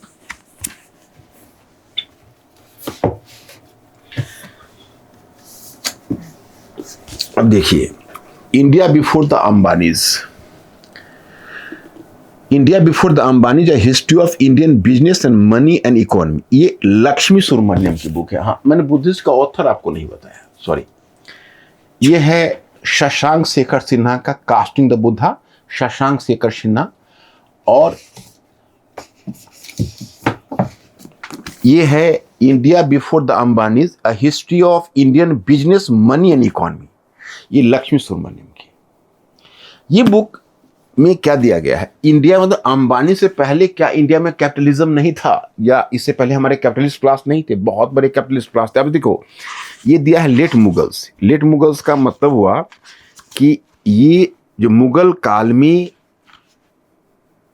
जो मशहूर, जैसे आप देखिए यहाँ नाम दिया हुआ मुल्ला अब्दुल गफूर एंड अहमद चेलेबी, मतलब एक अब्दुल गफूर बोहरा था जो मुगल काल का अंबानीज वही था। तो वहां से देखिए कितने चैप्टर्स इसने दिए हैं कि कैसे इंडिया में capitalist, pre modern business in the age of empire, trade capital and markets in late Mughal India, फिर new merchants, new cities and new imaginings, Jamsetjee Jejeebhoy and Dwarkanath Tagore. तो ये आप मॉडर्न में आ गए। फिर यहाँ से दिया है तो उसमें आपको पारसी बिजनेस क्लास के बारे में दिया है चैप्टर 3 में, और 4th में दिया है मनी इन द बाजार, कैसे बाजार में मनी फैली। उसके बाद फिर इंजीनियरिंग, पावर एंड ट्रांसपोर्ट, तो blazing new trails and business in the age of licences, Dhiru bhai Ambani and the rise of Reliance. मैंने लाइसेंसेस एरा के बाद कैसे धीरू भाई अंबानी और रिलायंस का राइज हुआ, तो ये इंडिया के कैपिटलिज्म की हिस्ट्री को दिया हुआ है। और खासकर जो मिडियल हिस्ट्री धीरू भाई अंबानी पर तो बहुत सारी चीज़ें मिलती है, मॉडर्न हमारे लिए उतना इंटरेस्टिंग नहीं है जितना इंटरेस्टिंग इसमें हमारे लिए मिडियल कैपिटलिस्ट है। क्योंकि अगर कोई मुगल इकोनॉमी पर लिख रहा होगा तो उसमें इस बुक से वो लेकर रेफरेंस चर्चा कर सकता है। इसका मैं रिव्यू दूंगा आपको। अब मैं आपको एक बताता हूं, आप क्यूरियस होंगे। ये पता नहीं मैंने पहले आपके साथ ये बुक के बारे में आपको परिचय दिया है कि नहीं। ये जो बुक है ये है विलियम डेलिम्पल, और William Dalrymple the golden road, how ancient India transform the world. ये 2024 की बुक है। ये देखिए, वैसे तो विलियम डेलिम्पल ने बहुत सारे बुक्स लिखे हैं। द किंग ऑफ अफगानिस्तान भी मैंने पढ़ा, उनसे पहले उनका बुक जो सबसे पहले 2005 में मैंने वाइट मुगल्स भी मैंने पढ़ा है। वाइट मुगल्स मुझे लगता है कि 2002 या 2003 में लिखी गई बुक थी। उसका 2005 में द लास्ट मुगल लिखा था बहादुर शाह जफर के ऊपर। तो हमेशा पर्सनालिटी बेस्ड ये हिस्ट्री लिखते रहे। उसके बाद फिर किंग ऑफ अफगानिस्तान लिखा, और 2020 में जिस समय कोविड का टाइम चल रहा था उस समय इन्होंने एनआरकी लिखी थी। बहुत रिप्यूटेड हिस्टोरियन है, बड़ा यंग और डायनेमिक हिस्टोरियन है, और ये जयपुर लिटरेचर फेस्टिवल में वाइस प्रेसिडेंट के पद को भी सुशोभित करते हैं, और जर्नलिस्ट टर्न हिस्टोरियन से तो बड़ा विस्तार से लिखते हैं। और पता नहीं कि विलियम डेलिम्पल की जब ये बुक आती है तो मार्केट में एकदम भीड़ लग जाती है, लाइन लग जाती है बुक परचेज करने के लिए। ये तो गोल्डन रोड है, ये मुझे एकेडमिकली सबसे स्ट्रांग बुक लगी। कारण क्या है, इसमें जैसे दो रूट है। सिल्क रूट आपने लैंड सिल्क रूट के बारे में सुना होगा, एक ओशनिक सिल्क रूट के बारे में सुना होगा।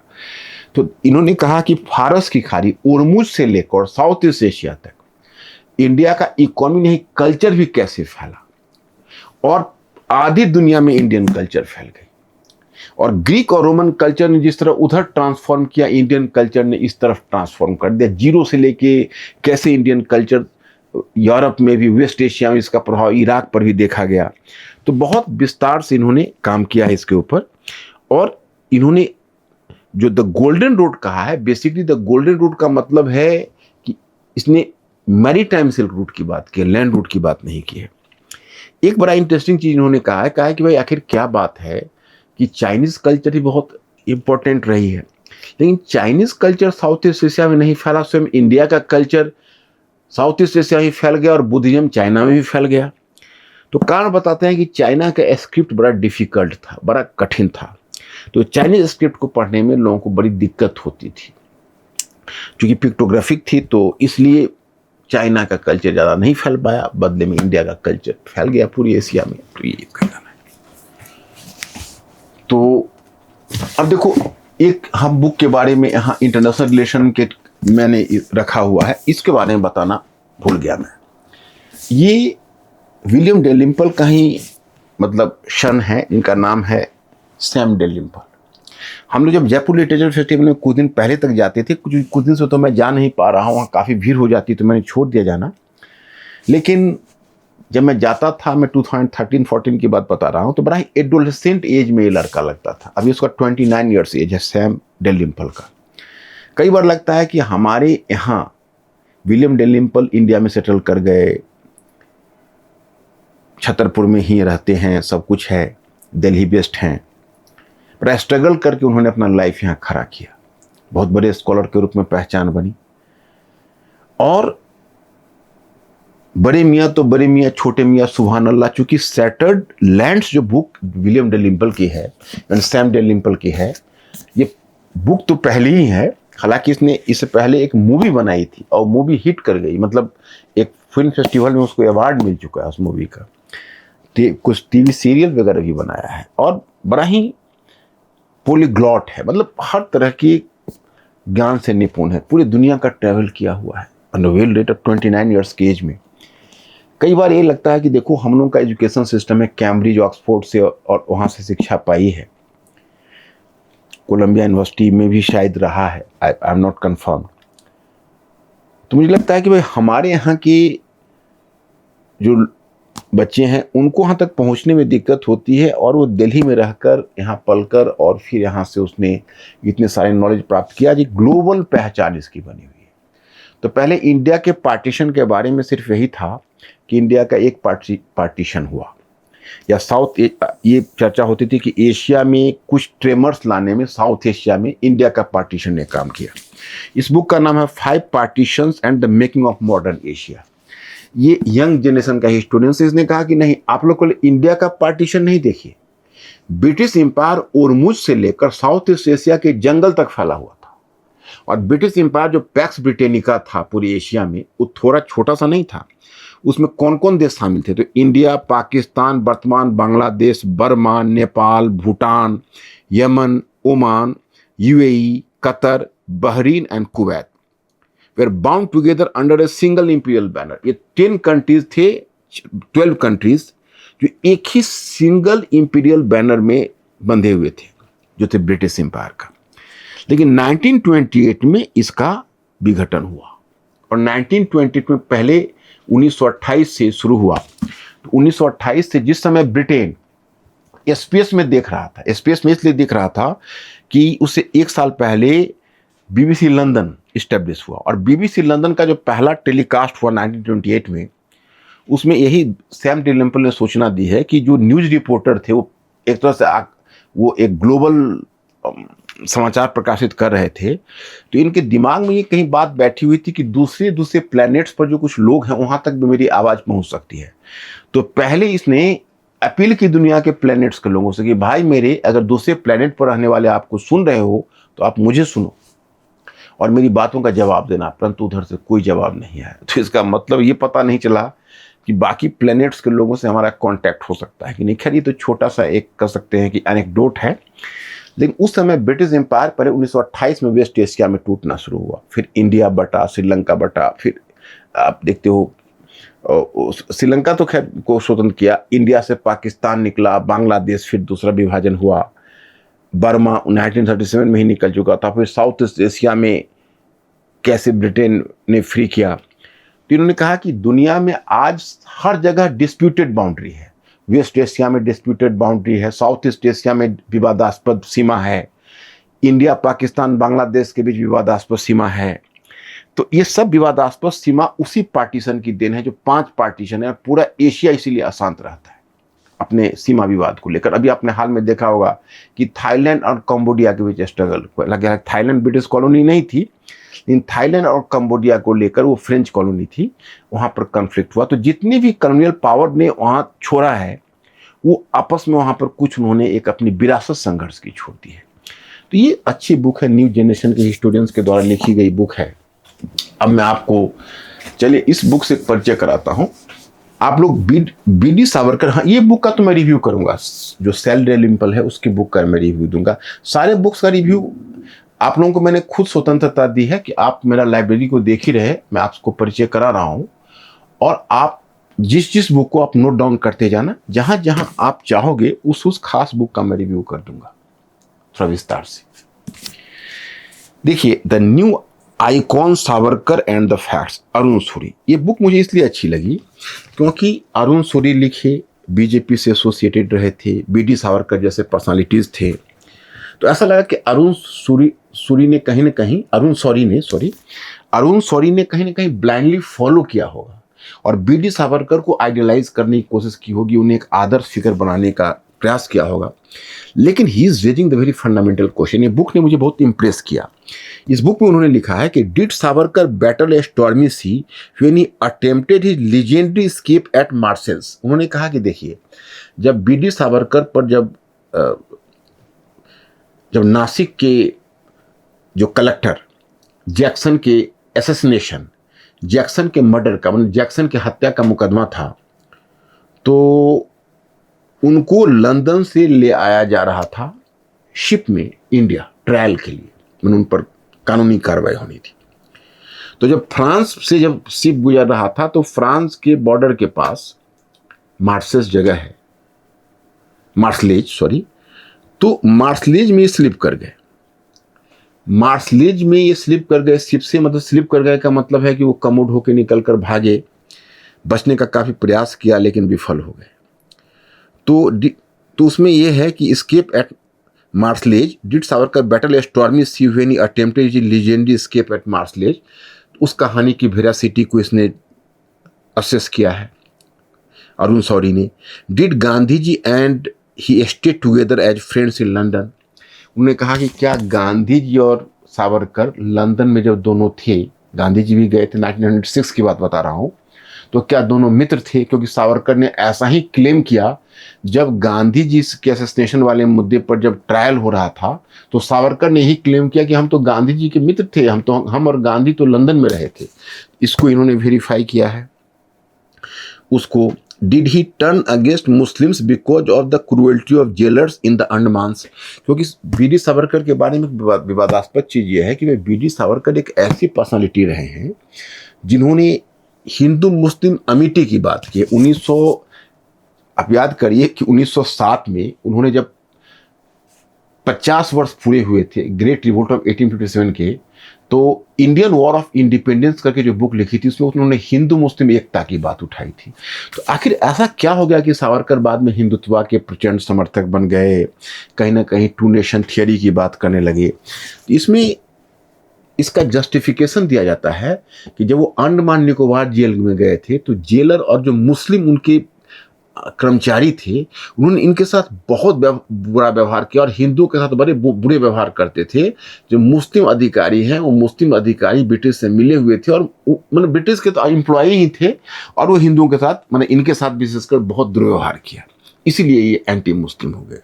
तो अब सवाल ये उठता है कि अगर ये सच्चा है तो इसकी फिर उन्होंने वेरीफाई किया है इस चीज को, ऐसा क्लेम कहां तक उचित है। उसके बाद उन्होंने फिर दूसरा मुद्दा उठाया and what is one to make of his mercy petitions to the British? क्या उन्होंने ब्रिटिश को मर्सी पिटिशन लिखा तो कितना लिखा, क्यों लिखा? Did he place to be politically useful to the British and accept conditions for his release that even the British had not demanded? क्या ये सही है कि उन्होंने ब्रिटिश से आज़ादी पाई उसमें ब्रिटिश को आश्वासन दिया कि हम आपके काम आएंगे, हम आपके लिए वो सब करेंगे जो आपके साम्राज्य के हितों की रक्षा के लिए होगा? और अगर ऐसा क्लेम उन्होंने किया तो ये तो ब्रिटिश भी उनसे डिमांड नहीं कर रहे थे। ये जो सावरकर पर बुक है ये मैं रिव्यू करूंगा क्योंकि आप लोगों की तरफ से डिमांड भी आता है कि भाई सावरकर महोदय पर जो बुक है उसको रिव्यू करिए। तो है तो देखो मेरे पास बहुत सारी हिस्ट्री के बुक, लेकिन सारे बुक तुम्हारे रिव्यू के लिए नहीं होंगे। अब मैं एक बुक आपको बताता हूं। एक देखिए नालंदा पर भी बुक है, how it change the world. क्योंकि नालंदा यूनिवर्सिटी एक बहुत बड़ा एजुकेशनल सेंटर था और वर्ल्ड को चेंज करने का मतलब कि वेस्ट को तो चेंज नहीं किया लेकिन पूरे ओरिएंटल वर्ल्ड को चेंज कर दिया। दुनिया भर के जो आते थे स्कॉलर शिक्षा पाने नालंदा से, and Nalanda became at that time, Nalanda ancient period में नालंदा इंडिया का सॉफ्ट पावर बन गया कि दुनिया भर के स्कॉलर्स वहाँ एजुकेशन पाते थे। इसमें मुझे लगता है कि इसमें बुक रिव्यू करने की नालंदा में कोई खास जरूरत नहीं है, लेकिन कभी हाँ मैं जब बुद्धिज्म पर जब कर रहा हूँगा तो कास्टिंग द बुद्धा, तो इन सबको मिला के जितना बुद्धिज्म पर निकली हुई बुक है सबको मैं एक साथ रिव्यू कर दूंगा।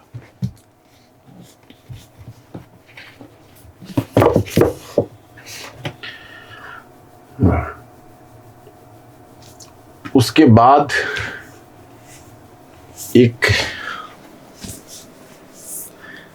वाजपेयी पर है। वाजपेयी पर हालांकि देखिए मैं आपको बताऊं कि 2 बुक निकले हैं। एक वाजपेयी पर निकली हुई जो बुक है वो 2 वॉल्यूम में निकली है और इसका ऑथर है अभिषेक चौधरी। ये तो पहले ही आई थी वाजपेयी, अभिषेक चौधरी का फर्स्ट वॉल्यूम है। ये डील करता है 1924 से 1977 तक। इसमें the ascent of Hindu right, मतलब कैसे भारत में दक्षिणपंथी दल का उद्भव हुआ, इस पर ये लिखता है, डिस्कस करता है। और जो दूसरा है बिलीवर्स डायलेमा, वह अभिषेक चौधरी का है। ये बुक 1977 से 2018 तक ये वाजपेयी के कैरियर के कुछ बड़ा इंपॉर्टेंट क्षण की बात करता है। 1977 में जनता पार्टी की गवर्नमेंट गठित हुई, मोरारजी देसाई प्राइम मिनिस्टर थे, ये फॉरेन मिनिस्टर थे। तो कैसे फॉरेन मिनिस्ट्री जो फॉरेन पॉलिसी है उस पर मोरारजी देसाई से किन किन मुद्दों पर इनका डिफरेंस हुआ। फिर उसके आगे बात आती है वाजपेयी जी के बाकी पॉलिसी के बारे में, कि फिर वो जब आगे आए तो कैसे स्प्लिट हुआ और कैसे उन्होंने बीजेपी से जुड़े होने के बाद भी बहुत हद तक सेकुलर पॉलिसी को मेंटेन करने की कोशिश की।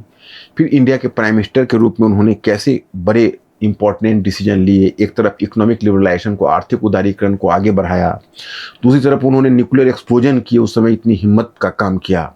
और तीसरा, उसी समय उन्होंने चाइना और पाकिस्तान के साथ भी रिलेशन सुधारने की कोशिश की। हालांकि पाकिस्तान ने उसका बहुत ही गलत फ़ायदा उठाया और कारगिल वॉर हुआ, लेकिन 2003 में आप देखिए कि अटल बिहारी वाजपेयी ने चाइना के साथ भी संबंध सुधारे थे। इन सब को इसमें डील किया है, तो इसको रिव्यू किया जा सकता है। That is a good book. And ये है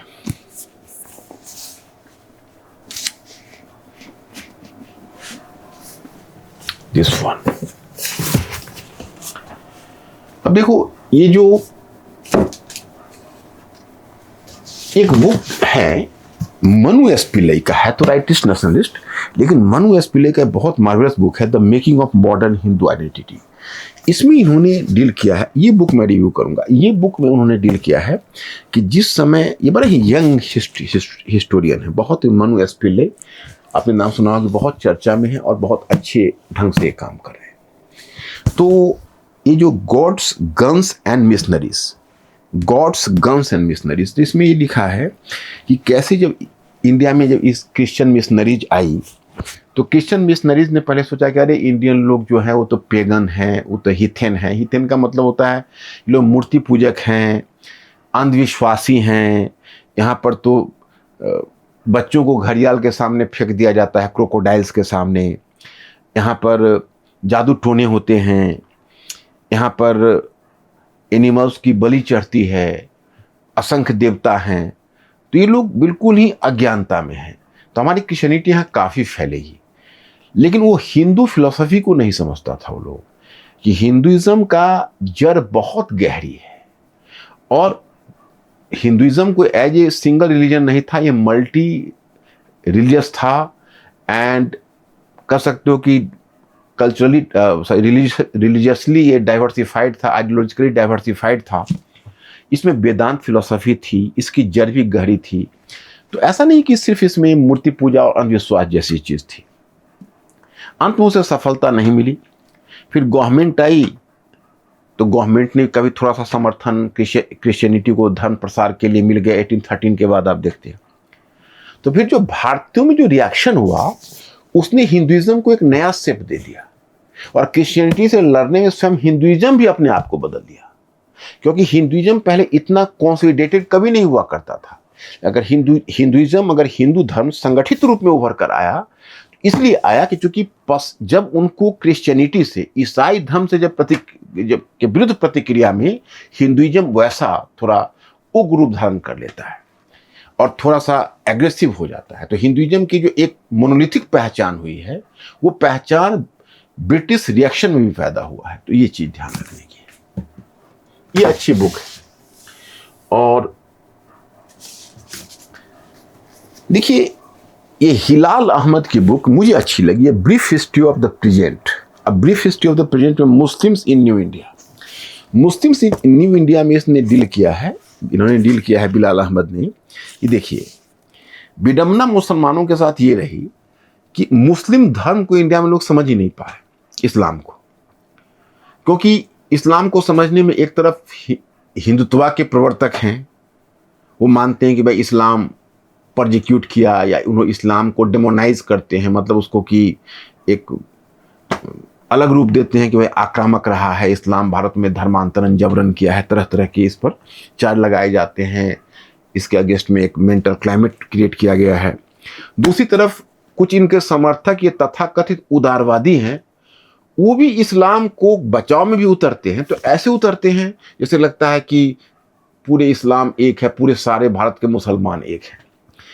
इसमें बिलाल अहमद ने ये मुद्दा उठाया कि देखिए, जैसी हिंदू धर्म एक एकात्म धर्म नहीं है, इसमें भी विविधता है, उस तरह इस्लाम में भी विविधता है और मुसलमानों में भी विविधता है।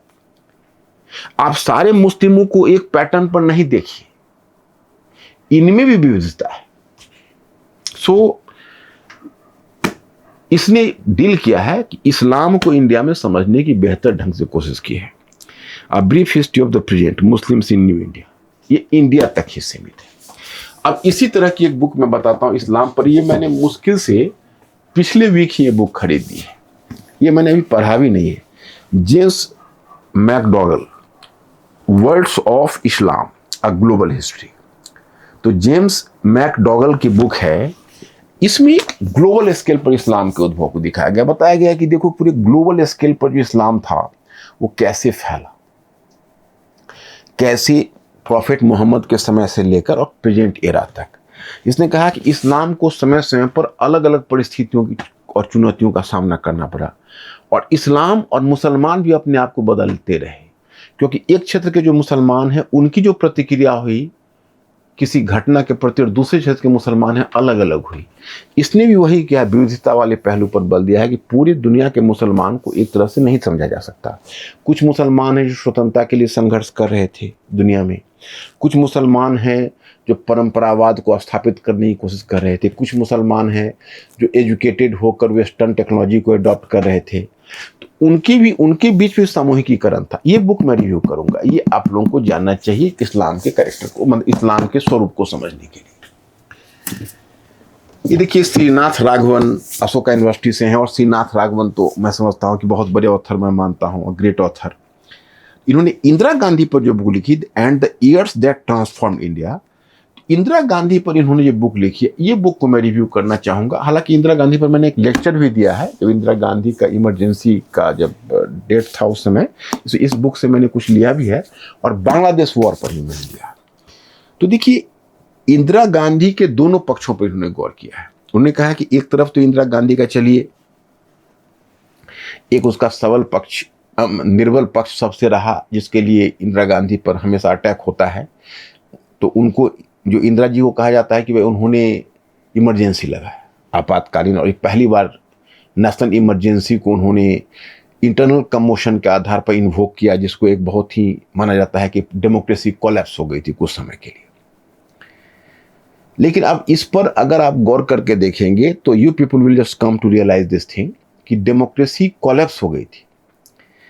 लेकिन इंदिरा गांधी ने कुछ ऐसा भी काम कर दिया है जिसको, जो इस कारण से, उस इमरजेंसी के कारण से वो काम ढक गए हैं और व्यक्तित्व का सही मूल्यांकन नहीं हो पा रहा है। तो उसी को इन्होंने, श्रीनाथ राघवन ने उसको अपने दृष्टिपथ पर लाया है। उन्होंने कहा कि देखिए गरीबी हटाओ, वृक्षारोपण, फॉरेस्टेशन, ये सब प्रोग्राम के बारे में। और इन्होंने एक बात यह कही कि जरा गौर करके देखिए कि पहली बार, चूंकि पंडित नेहरू ने इकोनॉमिक डेवलपमेंट के लिए जो भी काम किया हो, ये पंडित नेहरू ने कभी इस बात को एक्सेप्ट नहीं किया था, याद करिए, कि भाई उन्होंने नहीं कहा था इस बात को कि देखिए ऐसा नहीं होना चाहिए कि कोई हम एम्प्लॉयमेंट जनरेशन काम करें या पॉवर्टी एलिवेशन के लिए कुछ हम ये काम करें। नेहरू इस काम को नापसंद करते थे। उनका कहना था कि देखिए हमें ग्रोथ बढ़ाना है, ग्रोथ अगर बढ़ेगा तो सब तक विकास पहुंच जाएगा। हमें ऐसा नहीं सोचना चाहिए कि हम लोगों को अलग से कुछ फायदा पहुंचाने के लिए एम्प्लॉयमेंट जनरेशन करें, रोजगार संवर्धन करें, या गरीबी उन्मूलन के लिए उनको कुछ पैसे दें, उनको काम दें। ये अलग से करने की आवश्यकता नहीं है, वो हमारी ग्रोथ को रोक देगा। इंदिरा गांधी ने सबसे पहले गरीबी हटाओ का नारा दिया, और इन्होंने ही एम्प्लॉयमेंट जनरेशन प्रोग्राम और पॉवर्टी एलिवेशन प्रोग्राम, यानी गरीबी उन्मूलन कार्यक्रम और रोजगार संवर्धन कार्यक्रम शुरू किया। ये प्रधानमंत्री के व्यक्तित्व के, प्रधानमंत्री के द्वारा शुरू किया गया पहला कार्यक्रम था, और उसने जो एक चलन चला दिया, वो चलन आज तक प्रधानमंत्री, आप देखिए कि चाहे वो आयुष्मान भारत हो या इतने सारे प्रोग्राम जो चलते हैं आज वेलफेयर के, वो प्रधानमंत्री के नाम पर चलते हैं। ये शुरुआत इंदिरा गांधी के द्वारा की गई है, तो इन्होंने इस बात को भी हाईलाइट किया है। तो चलिए इस बुक का भी मैं रिव्यू करूंगा। अब इससे बहुत सारे बुक है, कहां तक मैं आपको दिखाऊं और डिस्कस करूं।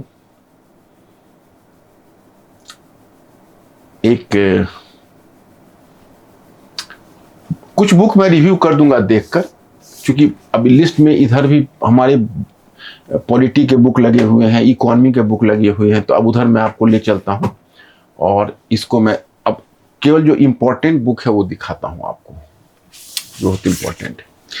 ये बुक पॉलिटी का मुझे लगता है कि बहुत अच्छी बुक है। पार्थ चटर्जी का मैं बहुत बड़ा फैन हूँ ऑथर के रूप में। फॉर ए जस्ट रिपब्लिक, ये the people of India and the state, ये बुक इसलिए बहुत इंपॉर्टेंट है क्योंकि ये जो बुक है यह बेसिकली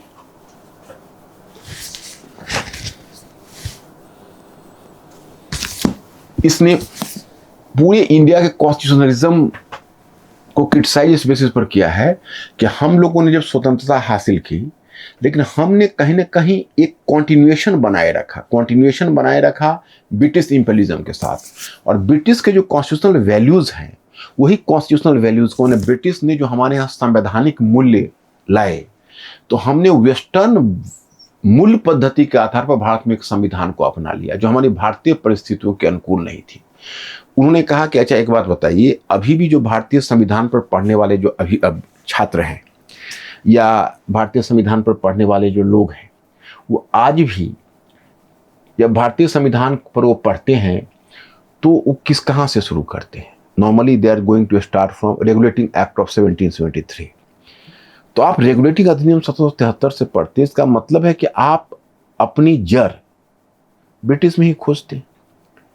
तो आपने अपने लोगों को एक ऐसे संविधान दिए जो संविधान आपके लोगों के लिए नहीं थे। आपका जो सोशल कंडीशन था, आपका जो पॉलिटिकल कंडीशन था, आपका जो एक सोशियो इकोनॉमिक यानी आर्थिक सामाजिक परिस्थितियां थी, वो पश्चिम से बिल्कुल अलग थी।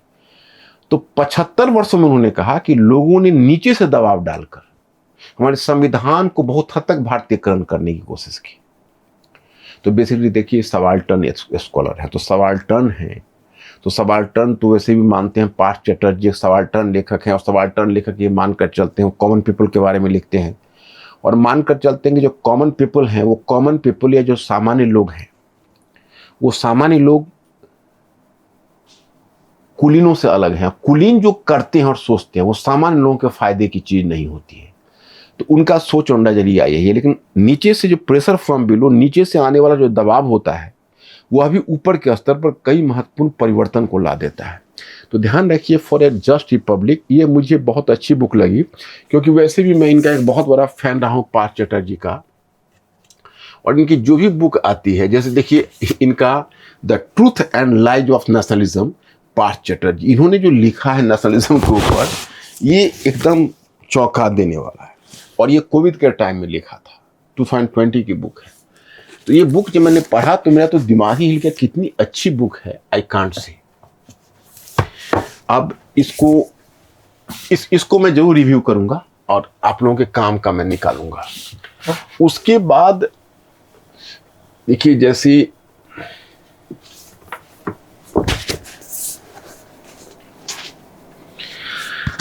गौतम भाटिया का बुक है the Indian constitution. Gautam Bhatia जैसा यंग और डायनामिक मुझे बहुत कम ऑथर लगता है, और बहुत यंग और डायनामिक ऑथर है Gautam Bhatia. A conversation with power, इसमें देखिएगा ये बुक मुझे लगता है कि कॉन्स्टिट्यूशन पॉलिटी पढ़ने वाले टीचर के लिए तो काफ़ी यूजफुल रहेंगे। पावर डिसेंट्रलाइज्ड फेडरलिज्म, ये 2024 में लिखी 2025 की बुक है। Power decentralised federalism, power divided parliamentarianism, power dispersed pluralism, power confronted institutions, power contained rights, power unbound the people. मतलब इसमें टोटल 6 चैप्टर दिए हुए हैं। ये 6 चैप्टर काफ़ी मार्वेलस चैप्टर हैं, अलग अलग है, लेकिन ये चैप्टर अगर कोई अपने नॉलेज को सप्लीमेंट करने के लिए बुक पढ़ेगा तो बहुत बेहतर है। इसका मैं रिव्यू दूंगा आपको।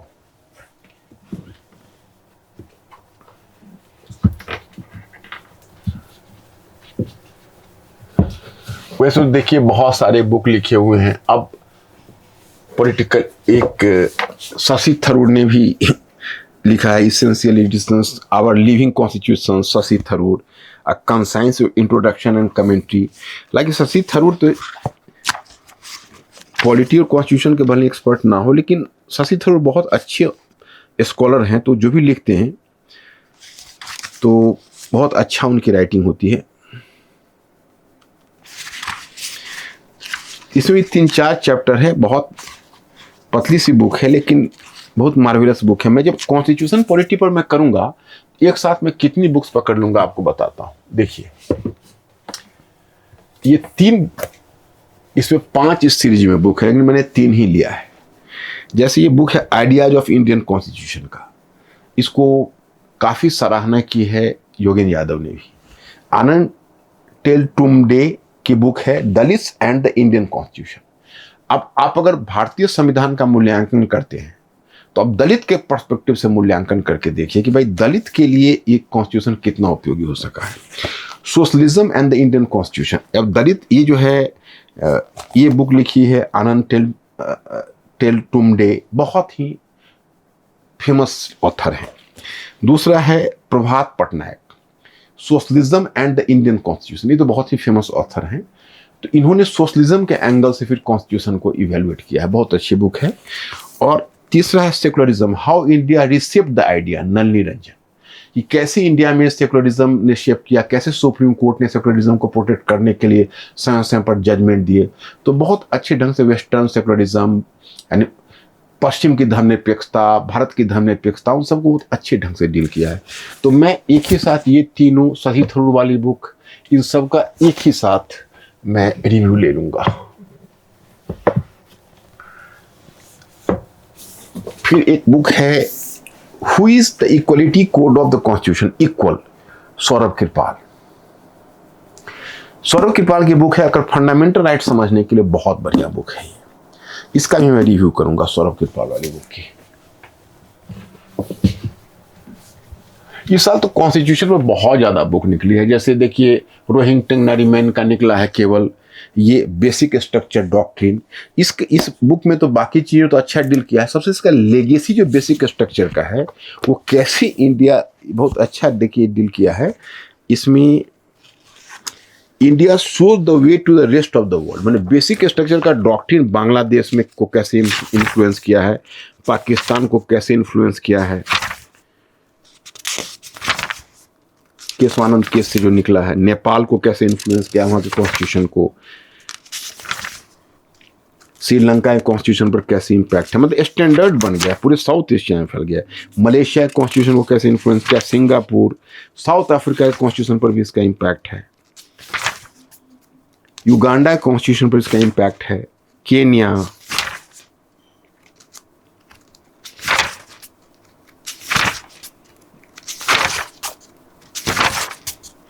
Now it became all pervasive. अगर कोई बच्चा लिखने की क्रम में केवल इजराइल की कॉन्स्टिट्यूशन पर है कि ये जो बेसिक स्ट्रक्चर थे उसका सिद्धांत है, दुनिया के बहुत सारे संविधानों को प्रभावित किया है, मसलन 2-4 का नाम भी दे दे, तो आंसर की क्वालिटी बदल जाएगी। यही सब फर्क पड़ता है, पर्सपेक्टिव मिलता है इससे। तो इसको देख लेंगे।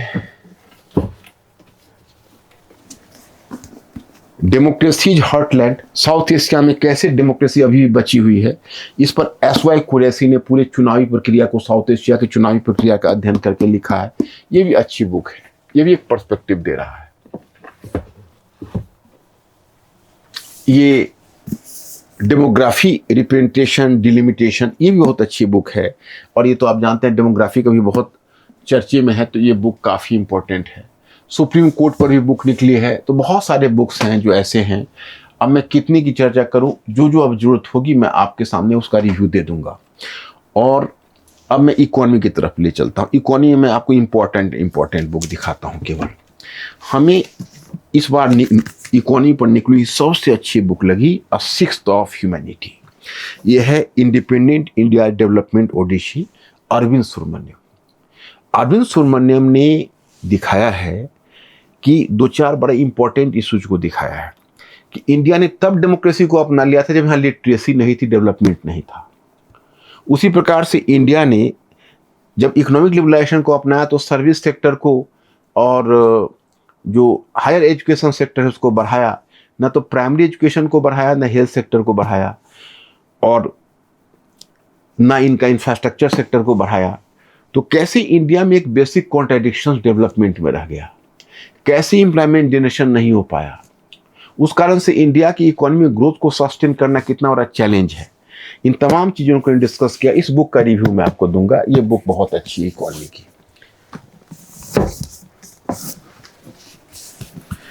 The Nehru development model, history and it's lasting. ये अरविंद पानगड़िया की बुक है। ये बुक हमें बहुत अच्छी लगी। ये बुक में हालांकि नेहरू के प्रति थोड़ा वाइल्ड अप्रोच है, लेकिन अगर नेहरूवियन मॉडल ऑफ इकोनॉमी समझना हो तो अरविंद पानगड़िया की बुक ये काफ़ी इंपॉर्टेंट है। इसका रिव्यू मैं करूँगा, और बल्कि मैं नेहरूवादी मॉडल से लेके मोदी के एरा तक इकोनॉमी में कैसे कैसे इंडिया का इवोल्यूशन हुआ है, ये मैं आपके साथ डिस्कस करूँगा। इंडिया ट्रेड पर अरविंद पानगड़िया की ही बुक है। ये भी अरविंद पानगड़िया की है, अरविंद सुब्रमण्यम की है, और ये है अरविंद पानगड़िया की इंडिया ट्रेड पॉलिसी 2024 में ही आया था।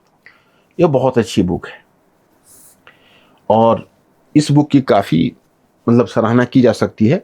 ये फ्री ट्रेड के समर्थक हैं, जगदीश भगवती की तरह अरविंद पानगड़िया। अरविंद पानगड़िया को मोदी जी की सरकार से भी शिकायत है कि उन्होंने अपना आत्मनिर्भर भारत में एक तरह से उन्होंने प्रोटेक्शनिज्म को ला दिया। मतलब मार्केट में जो बाजार है वो बाजार का ओपन मार्केट न रखकर उन्होंने एक तरह से प्रोटेक्शनिज्म को ला दिया। तो दैट इज द पॉइंट है। तो ये चीजें इंपॉर्टेंट है। एक हमने the economic consequences of Trump, ये तो अब बात इतनी न्यूज़पेपर में आर्टिकल्स वगैरह आ गए हैं, लेकिन फिर भी इसमें अगर कोई इसमें what the trade war means for the world, मतलब वर्ल्ड पर इसका क्या इम्पैक्ट हुआ, इसको ये बुक डील करता है।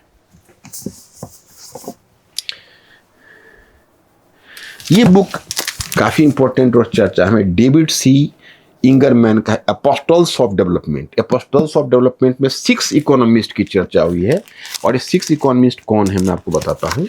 ये थर्ड वर्ल्ड के इकोनॉमिस्ट हैं। उन्हें बताते हैं कि जब डीकोलोनाइजेशन हुआ, उपनिवेश मुक्ति हुई, तो उपनिवेश मुक्ति के बाद अब इंडिया की इकोनॉमी का इवोल्यूशन शुरू हुआ।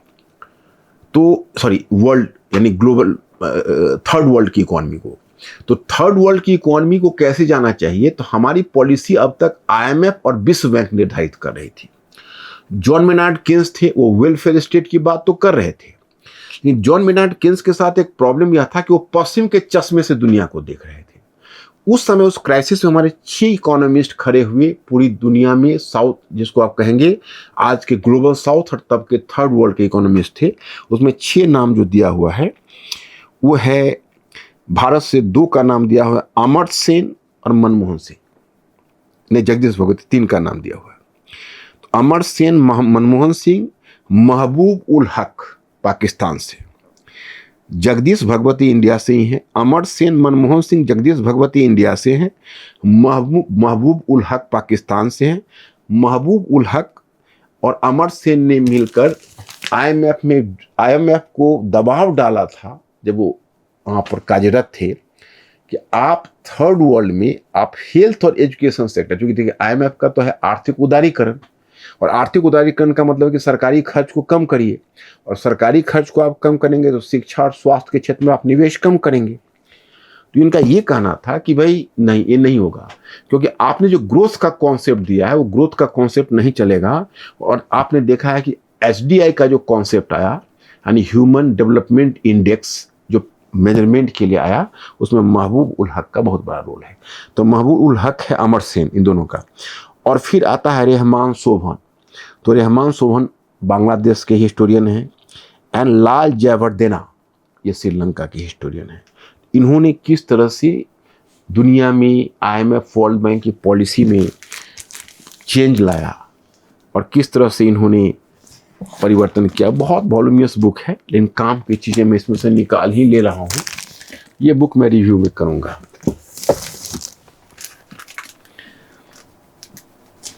और भी 1-2 अच्छी बुक है, जैसे डेट सस्टेनेबिलिटी ऑफ सब नेशनल गवर्नमेंट्स इन इंडिया। मतलब स्टेट गवर्नमेंट्स में कैसे डेट बहुत ज़्यादा बढ़ाते जा रही है, या उसमें एक कह सकते हो कि एक फिजिकल स्लैकनेस है। जो स्टेट गवर्नमेंट है वो एक तरह से रिगरसली जो वित्तीय नीति है, राजकोषीय नीति है, उसका पालन नहीं कर रही है, और इससे क्या पूरी इकोनॉमी पर इम्पैक्ट पड़ेगा, इसको ये डील किया है। तो मैं देख लूँगा, आप मेरे विवेक पर छोड़ दीजिए आप कि मैं कौन कौन सी बुक जो आपके लिए। ये देखिए, ये इस बार के नोबेल प्राइज विजेता है, उन्होंने the power of creative destruction, याद करिए फिलिप एगियन। यही नोबेल प्राइज में 3 नोबेल प्राइज जो होल्डर थे उसमें एक यही है। इनके साथ 2 और भी इकोनॉमिस्ट मिलकर लिखा है। तो क्रिएटिव डिस्ट्रक्शन का मतलब होता है कि आप इनोवेशन लाइए, और जब जितना आप इनोवेशन लाते जाएंगे प्रोडक्शन में, जैसे आपने इंटरनेट ही लाया तो एक इनोवेशन था, तो उससे क्या होता है कि जो पुरानी तकनीकी है उसका रिलीवेंस समाप्त हो जाता है, तो डिस्ट्रक्शन हो जाता है। तो डिस्ट्रक्शन के बाद फिर कंस्ट्रक्शन, तो डिस्ट्रक्शन आफ्टर क्रिएटिव डिस्ट्रक्शन।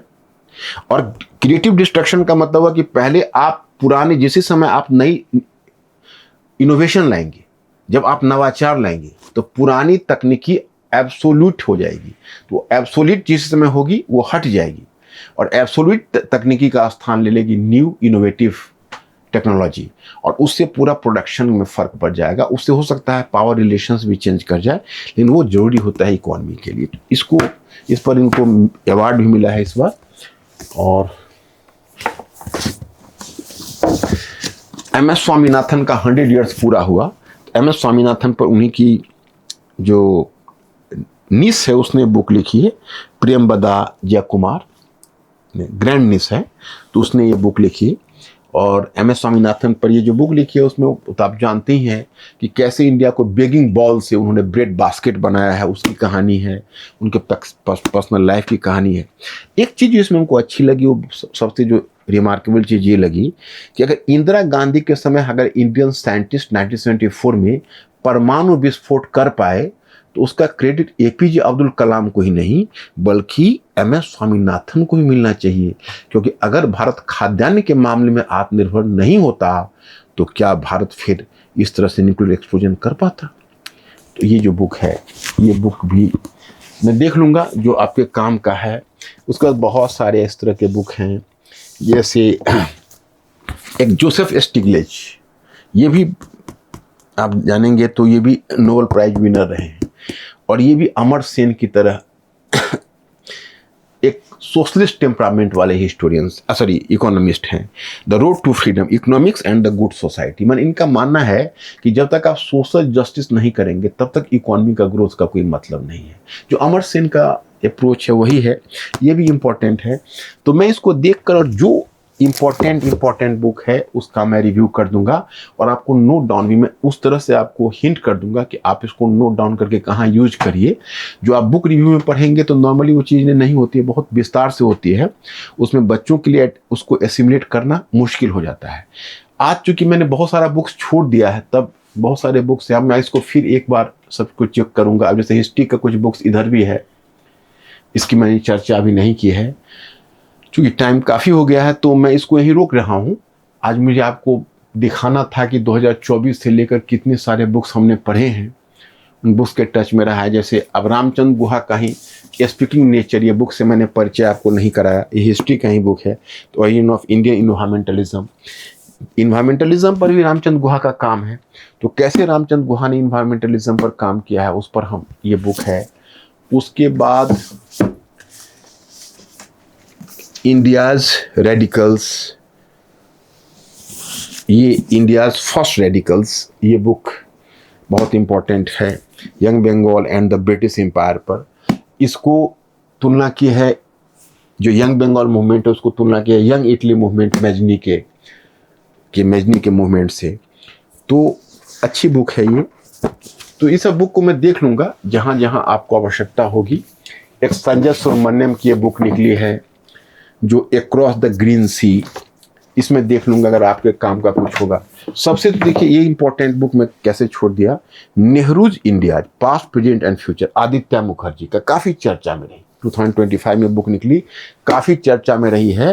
ये बुक में नेहरू के जितने पॉलिसीज वगैरह है उसको जस्टिफाई किया है आदित्य मुखर्जी ने। इस बुक का भी मैं रिव्यू कर दूंगा, है ना। तो माय स्टूडेंट्स, है तो और सारे बुक, लेकिन आज मैं यही अपने लेक्चर को समाप्त करता हूँ।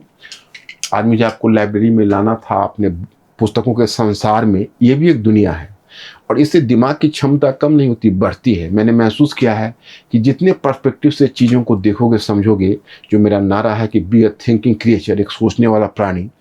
तो एक सोचने वाले प्राणी के लिए, जैसे आप जानते हो, एआई तकनीकी को भी चाहिए होता है। मैंने अभी आपको बताया कि एआई तकनीकी भी वैसे नहीं चलती है, उसके लिए भी उसको डेटा प्लेटफॉर्म की आवश्यकता होती है, डेटा सेंटर्स की आवश्यकता होती है। उसी प्रकार से अपने दिमाग कि सोच और क्षमता को बढ़ाने के लिए भी नए नए पर्सपेक्टिव का ज्ञान आवश्यक होता है। आप जितना बड़ा सोचोगे उतना आगे बढ़ोगे। मेरी शुभकामना आपके साथ है। मैं फिर बुक रिव्यू में अकेला बुक लाऊंगा। ओके, आज मैंने आपको प्लान बता दिया। Thank you very much. I will see you. Dear students, हमारे चैनल को लाइक, शेयर, सब्सक्राइब करें और अपनी तैयारी को और बेहतर बनाएं।